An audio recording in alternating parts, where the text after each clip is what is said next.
Le Stade Français Paris reçoit l'Union Bordeaux-Bègles dans le froid parisien. Un temps rafraîchissant, mais des échanges sur le terrain en première période qui vont bien réchauffer tout le monde puisque c'est Paris qui est à l'attaque. Cette action est bien menée par les Parisiens. L'offensive peut-être pour le premier essai. En tout cas, ça enchaîne correctement.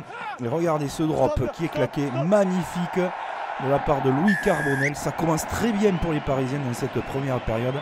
Face à des Girondins concernés, puisque la réaction ne tarde pas trop. Il y a eu entre-temps une pénalité marquée par Paris, mais Adam Coleman valide cette belle action des Bordelais-Bègles.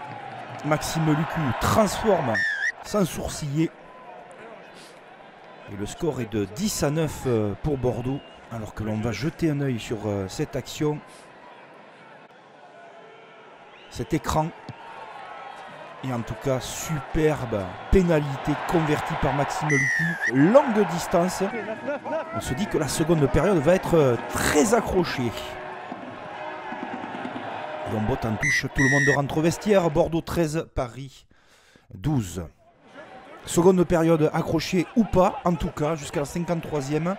On est toujours dans cet échange vif entre les deux équipes. Ce ballon est récupéré superbement par Buros. Et regardez le TGV, l'international français Louis Bielbiarré qui tape pour lui-même. Rebond favorable, Carbonel se fait prendre. Louis Bielbiarré, auteur d'un exploit immense. Avec une vitesse phénoménale, il récupère le ballon tout seul. Il fait très mal, très mal.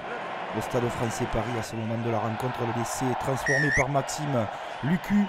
Les Girondins sont venus en nombre. Paris essaye de réagir, mais Paris est sous pression, perd ce ballon ô combien important. Et derrière, il n'y a qu'une équipe sur le terrain avec deux porteurs qui fait une différence immense, énorme. Retrouve à l'intérieur les jambes de Buros, récompensé lui aussi par son après-midi sérieuse. Bordeaux a décidément fait le break.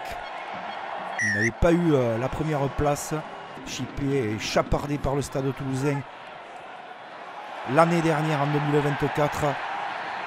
Ils veulent la retrouver, mais en tout cas Paris a des qualités. Regardez Barré l'international qui sert sur les extérieurs, en l'occurrence Jérémy Ward. Barré le seul à surnager un petit peu dans l'effectif parisien au niveau des Girondins. Louis Carbonel transforme, mais Paris va se faire complètement éteindre par cette équipe de Bordeaux. Affamé, la très mauvaise passe de Marchant. L'offrande pour Huberti qui résiste au plaquage de Marchant. À l'origine de cette passe hasardeuse, Pablo Huberti qui marque cet essai.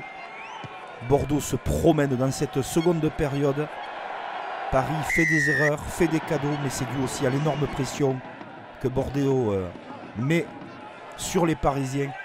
Et pire pour le Stade Français, pour les soldats roses, habillés tout de bleu. Un autre essai de Boniface va solder leur sort dans cette rencontre. Il n'y a plus qu'une seule équipe sur le terrain. Et une nouvelle offensive bien huilée. Et un cadrage débordement, une pure merveille. Cadrage débordement de la cabine téléphonique dans les 5 mètres de Super Louis Bielbiarré. Avec la transformation de Maxime Lucu, va donner une victoire détonnante, imposante aux Girondins qui commencent super bien l'année 2025. Quant à Paris, c'est la grise mine et on peut comprendre.